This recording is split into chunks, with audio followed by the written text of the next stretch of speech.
Oh, hello, Mommy and Daddy. I love talking to your little kid. Oh my goodness, how much I love them. Anyway, I just wanted to tell you what my philosophy is behind my stories. Everything is ad-libbed, first of all. So you'll see me pausing sometimes and thinking, but these stories were made to encourage your children to have the greatest imagination, to think on the spot and to think up stories and where our minds can take us at the spur of the moment. And do you remember or have you ever heard of when your grandparents or great grandparents were little and they had to sit around and listen to the radio and imagine those stories that they told on the radio?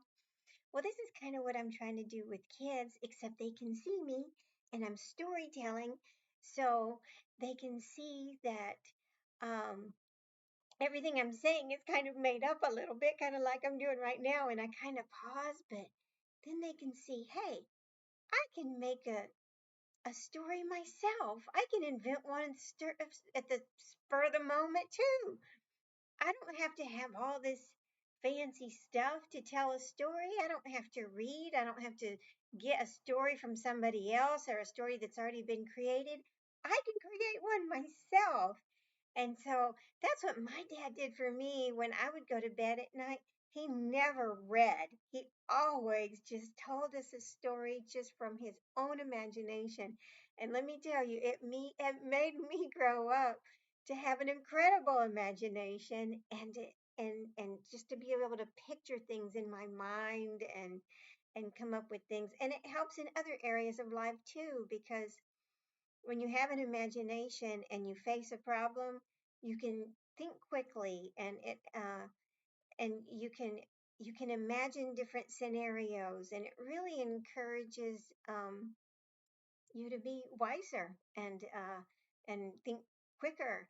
And so kids, they sit around watching TV and it's kind of digested for them.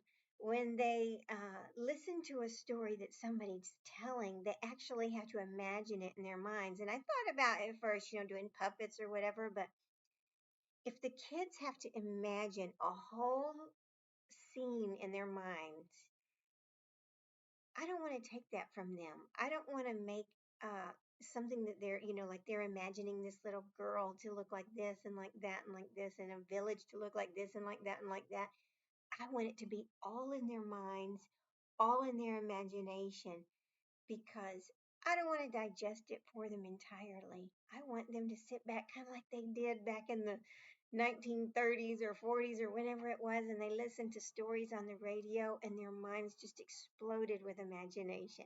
So that's the philosophy behind Lolli Storytime. And I love being with your kids, and I hope that you'll let me tell them bedtime stories and just enjoy, enjoy, enjoy. Love your kids, kiss your kids, tell them stories yourself. Read to them if you don't, you know, have the gift of, coming up with a story at the last second like I do, but it's okay. Let them watch these videos and listen to my stories. They don't even have to look at me if you don't want them to look at me. They can just listen to my voice and imagine the whole story to create this whole imaginary world for them. Thank you so much. Subscribe to my channel, and I love you, bless your children, love your children, and let's create an imaginary, wonderful, wonderful, wonderful world inside of our minds. And love you, even though you're a grown up.